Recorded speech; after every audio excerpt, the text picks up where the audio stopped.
voici donc une nouvelle vidéo et nous sommes le vendredi 14 février 2025. Ouais, j'espère, oui, ça tourne, oui, c'est bon. Vendredi 14 février 2025, il est donc 19 h, enfin, ouais, j'annonce l'heure aussi, ouais, c'est pas grave. Vidéo, alors j'ai regardé, du coup j'ai pas eu le temps de suivre de près les vidéos de Candace Owens. J'ai été débordée, j'ai eu beaucoup de choses à faire, vous savez comment on court un peu, voilà, à droite à gauche. Après ma box est tombée en panne, enfin vous voyez, donc c'est tout un truc qui m'a retardé. Alors là je viens de finir, donc j'ai visionné la 4 et la 5. Alors non, oui, la 4 et la 5. Alors là dans la 4 elle parle de Benalla. C'est vrai qu'on n'en parlait plus de ce gars-là, mais déjà ça paraissait étrange, le pouvoir qu'il avait, bon. Après, dans la 5, elle parle de l'ascension du jeune futur chef d'État, au sein de la banque où il a été employé. Bon, c'est vrai qu'il y a énormément de zones d'ombre autour de ce personnage. Ce qu'on va regarder, alors, elle semble quand même savoir où elle va, même si, bon, moi, comme je dis, je trouve dommage qu'elle se perde autant dans les détails, mais peut-être que c'est nécessaire, tous ces détails, pour mieux comprendre. Enfin, c'est ce qu'elle a l'air de dire, d'ailleurs.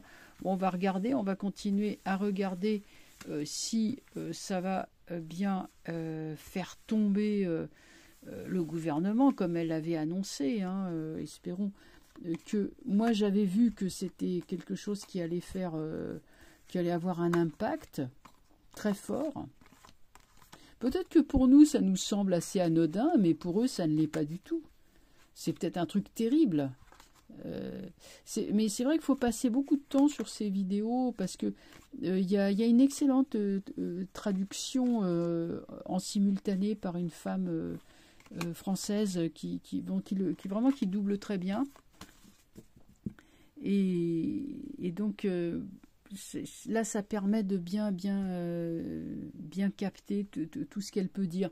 Alors on va regarder tout de suite donc déjà l'impact, hein. Donc vous me direz, je reviens un peu toujours sur les mêmes trucs, après on passera à autre chose, mais bon, on continue. Moi je suis ça d'un peu loin, c'est vrai, j'attends vraiment les super révélations, mais je suppose qu'elles viendront à la fin. Enfin voilà, bon, on va regarder l'impact. Voilà, c'est tout simple, hein, l'impact de ces vidéos. Est-ce que ça va autant impacter qu'elle le dit? On redemande, donc j'avais déjà posé la question. Roue de fortune. Bon, le passé. Le passé, nous avions une situation bloquée qui n'avançait pas. Le roi, il était là, le chef d'État, il était là, il régnait, et la roue était bloquée. Le pouvoir ne se renouvelait pas, les élites, elles restaient à la tête, la roue avait été bloquée, la roue n'avançait plus, donc impression de stagnation sur le pays, sur la France, avec le sentiment que les choses n'allaient jamais changer. Bon, on est bien dans les conditions de tirage. Arrivent les révélations avec la tempérance, ça fait penser aussi au révélateur qu'utilise le photographe dans ses bacs de développement, avec une sorte de divin photographe, si je puis dire. On éclaircit ce qui est obscur, hein, on verse là ce qui est le clair va éclaircir ce qui est caché. C'est vraiment le sens de la tempérance. C'est en train de se faire par petites touches. La tempérance n'est pas une carte particulièrement brutale ou violente, mais la tempérance, c'est exactement où elle va. Donc oui, ça se fait. Et donc qu'est-ce que j'ai là? J'ai la force. Alors le futur nous annonce la force. Donc ça c'est intéressant. La force montre une victoire. C'est mine de rien, ces vidéos, même si elles parlent beaucoup de choses qui peuvent paraître accessoires, chaque mot compte finalement et chaque mot va être impacté et va finalement arriver à la victoire qui est symbolisée par la force. Alors, maintenant, on va regarder la roue de fortune est sortie renversée. Pourquoi et comment va-t-on la débloquer? Il y a l'arcane sans nom. Le grand ménage, le grand balayage. Voilà, donc pour faire redémarrer la roue, va falloir faire tomber les puissants en place. C'est sans appel, c'est radical. Et c'est une période de chaos, mais de chaos purificateur. C'est une purification. Alors comme là, du coup l'arcane sans nom, elle regarde de ce côté-là, on va prendre une carte, par exemple celle-là, et le monde le regarde, le monde parle de libération.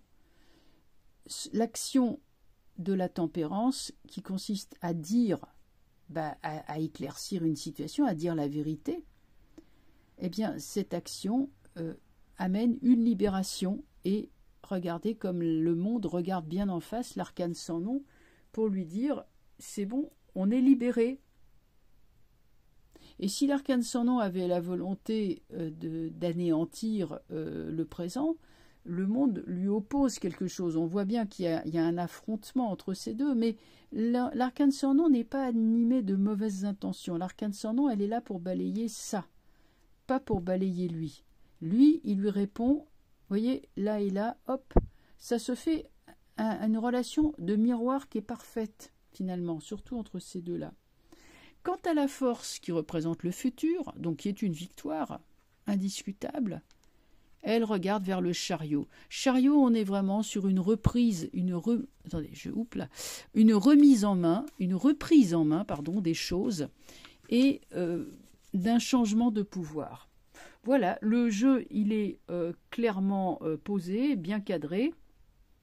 La force sera donc victorieuse et cette victoire est appuyée par le chariot qui va donc donner la consécration à la force en lui donnant, ça c'est le pouvoir temporel, c'est le pouvoir de l'armée, c'est le pouvoir de la police, c'est le pouvoir régalien qui se met au service de la victoire. Donc ces séries cette série là de 10 épisodes, eh bien, même si ça peut nous apparaître, pas aller directement, mais elle parle souvent des réseaux pédos, etc. Donc, forcément, elle va y arriver tôt ou tard, forcément. Il y a quelqu'un qui disait, elle est comme le boa constrictor qui s'enroule autour de sa proie, et je crois que l'image, elle est très bien trouvée. On peut ne pas être d'accord avec toutes les options, les opinions politiques de Candace Owens, mais concernant l'histoire du couple présidentiel, je crois que elle va avoir beaucoup de succès là-dessus. Moi, je vois réussite. Voilà. Alors... Ah oui, je voulais dire un truc. Avant de passer à autre chose. Ah oui, je voulais dire quelque chose. C'était ma dernière vidéo qui était consacrée au fait que Donald voulait faire tomber le A plus loin masse. Eh bien, j'ai eu 3 ou 4 personnes, alors je ne sais pas si c'est des trolls, mais qui m'ont soutenu que le A plus loin masse, que le A masse, était une œuvre de bienfaisance. Alors, non, par pitié, je ne sais pas, essayez de vous renseigner et de vous renseigner ailleurs que sur des chaînes de réinformation sensationnalistes et menteuses qui mentent autant que BFN. En gros, désolé de vous le dire, mais bon, c'est quand même un ramassis de sottises et c'est bon, je ne vais pas citer de nom parce que je vais avoir des problèmes, enfin, faites gaffe quand même aux avis tranchés, péremptoires, celui-là il est gentil, celui-là il est méchant, parce que la vérité elle est beaucoup plus compliquée. Alors donc c'est pour vous dire que moi, inutile de me faire des suggestions de tirage, je ne traite pas les affaires du Moyen-Orient. Gaza et tout ça, c'est pas la peine. C'est pas la peine de me faire des suggestions, de me demander quoi que ce soit, je ne traite pas parce que c'est propice à tous les dérapages. Voilà, donc pas question d'ajouter de l'eau au moulin de certaines personnes, d'aller dans des directions qui ne peuvent amener qu'à des polémiques, c'est évident. Voilà, ça c'était ce que je voulais dire, hein. Donc une fois de plus, la chaîne de Margot est une chaîne indépendante. Je ne regarde jamais ce que font les autres parce que je m'en fiche. J'ai ma prise directe avec l'information, elle est avec le jeu de tarot. Je ne vais pas regarder ce que fait monsieur machin, madame bidule, et je ne fais pas le tour des chaînes de réinformation avant de faire mes tirages. Voilà. Eux, ils vivent leur vie, moi la mienne, mais j'ai rien à voir avec eux. Voilà, je l'ai déjà dit, mais je le redis, ça fait jamais de mal. Alors, maintenant, on va passer à autre chose. Voilà que notre éminent Premier ministre, qui nous épate par son dynamisme, n'est-ce pas, il est mouillé dans un scandale qui est celui de Betaram. Alors, ça va pas vraiment arranger ça va pas vraiment arranger ses affaires parce qu'il est déjà sur un piège. Oh là là, le lapsus, un piège éjectable. Bon bah voilà, je vais le laisser comme ça, c'est trop joli. Et donc, en fait, bon, qu'est-ce qui s'est passé? Il a scolarisé ses enfants dans une école, un lycée privé catholique, un internat très chic. Du côté qui est à Pau. Pau Pau, c'est dans le 64, donc dans les Pyrénées-Atlantiques, si je me souviens bien. Pau, je crois que c'est 64, oui, bref. Et donc, bon, vous savez que Bayrou est le maire de Pau. Et en fait, eh ben, il y a eu des comment dire, des abus. Et d'anciens élèves qui portent plainte. Personnellement, je dois vous dire que j'ai connu, pas directement, mais j'ai connu un prêtre, enfin pas personnellement, hein. J'ai entendu parler d'un prêtre qui venait justement de Betaram, qui était prof, c'était un enseignant, prof de littérature dans un lycée privé, pareil, très chic, mais pas dans le sud-ouest, hein. Il était à Paris. Eh bien, cet homme-là était spécialiste devinez qui, d'André Gide. Encore André Gide, donc l'écrivain. Donc ça laisse quand même perplexe parce que cet auteur semble être une sorte d'étendard ou de point de ralliement. Moi, pendant longtemps, je n'avais pas trop percuté avec le fait que Gide, oui, je savais qu'il allait en Afrique du Nord et que là, il se livrait à des trucs pas très nets. Mais à l'époque, ça a été un truc qui était plus ou moins lié, je sais pas, au colonialisme. Et peut-être que ça passait plus sous les radars. Voilà, on va dire ça comme ça. J'ai toujours essayé de lire. J'ai essayé à plusieurs reprises de lire du Gide. Franchement, je trouvais ça tellement ennuyeux que le livre me tombait des mains. J'ai jamais pu en lire plus de quelques pages. Je trouve que le style est mièvre. C'est très rasoir, c'est très précieux, très mièvre.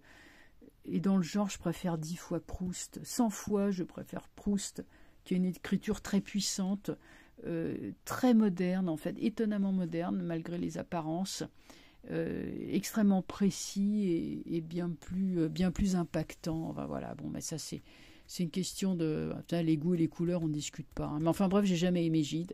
Et j'avais une raison, voilà, j'avais une bonne raison. Alors, maintenant, on va parler de Betaram. Pour non pas l'école en soi, parce que je pense qu'ils vont faire un grand ménage et bon, ils vont, je le suppose, hein, mais plutôt par rapport à Bayrou, qui a couvert ça finalement. Bon, évidemment, étant maire de Pau, alors je veux savoir, est-ce que ça va avoir un impact sur lui? Est-ce que ça va le faire tomber encore plus vite que prévu? Mais c'est curieux quand même que effectivement cet auteur qui est franchement complètement tombé en désuétude, qui est André Gide, remonte comme ça à la surface. C'est fou, hein. C'est incroyable. Alors, voyons André, pas André Gide, oh là là, voyons Bérou. Le jugement, voilà une révélation, un squelette qu'on a enterré au fond du placard, et là, ça sort. Ça... De toute façon, je vous dis, c'est l'apocalypse, donc rien de ce qui est caché ne peut le rester. Hein. Tout remonte à la surface, tout remonte à la lumière, et là, eh ben, on a le scandale qui est porté haut et loin par les médias. Voilà, un scandale. Donc ça, c'était cet établissement, il se passait des choses, mais la vérité, les bouches s'ouvrent et disent la vérité, hein, et donc c'est vraiment proclamé partout. Ça, c'était le passé. Le présent, Bérou, il ne sait pas quoi faire, il est extrêmement embarrassé, ça lui saute à la figure, il ne sait pas comment se dépatouiller, là il est en pleine hésitation. Alors déjà que c'est un homme franchement très hésitant, qui va pas... qui va longuement peser le pour et le contre, un peu à la façon de Hollande. Là, du coup, il est très retors. Hein. C'est un mec très rusé, très retors. Mais là, pour le coup, il ne sait pas quoi faire avec l'amoureux renversé. Roue de fortune, bon, bah, bye bye. Hein. Bye bye, mon cher Bérou. Alors, certes, c'est des choses dont on ne parlera plus au bout d'un moment. Mais cette roue de fortune accroît, augmente l'instabilité dans laquelle il est placé. Plus que jamais, il est sur un siège éjectable. Alors, la roue de fortune comme futur, je ne trouve pas ça extraordinaire. Il n'y a pas du tout de stabilité.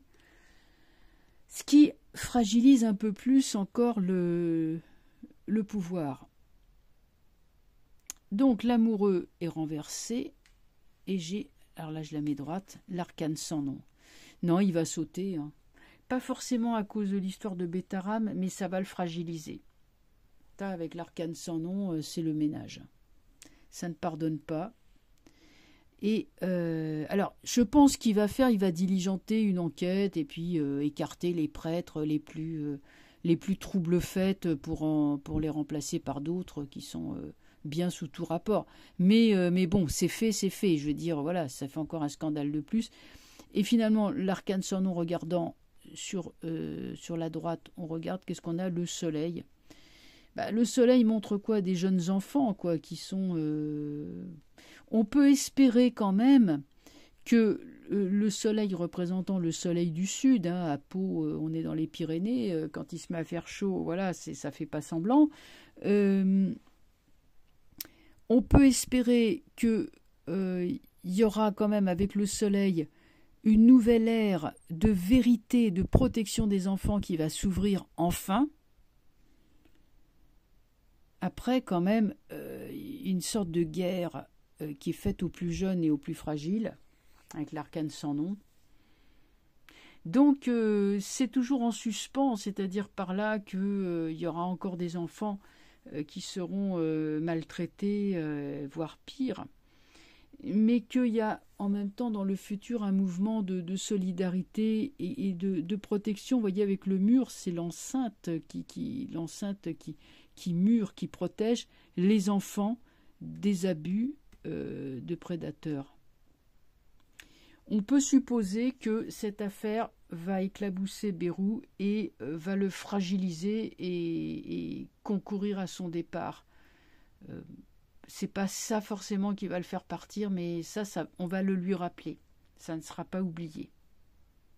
Il espère que, bon, allez, je fais le gros dos, j'attends que ça se tasse, mais il n'a plus le temps d'attendre que ça se tasse. Je veux dire, il est à la merci du prochain 49.3. Donc voilà ce qu'on pouvait dire sur cette histoire. Et voilà, c'est... bon.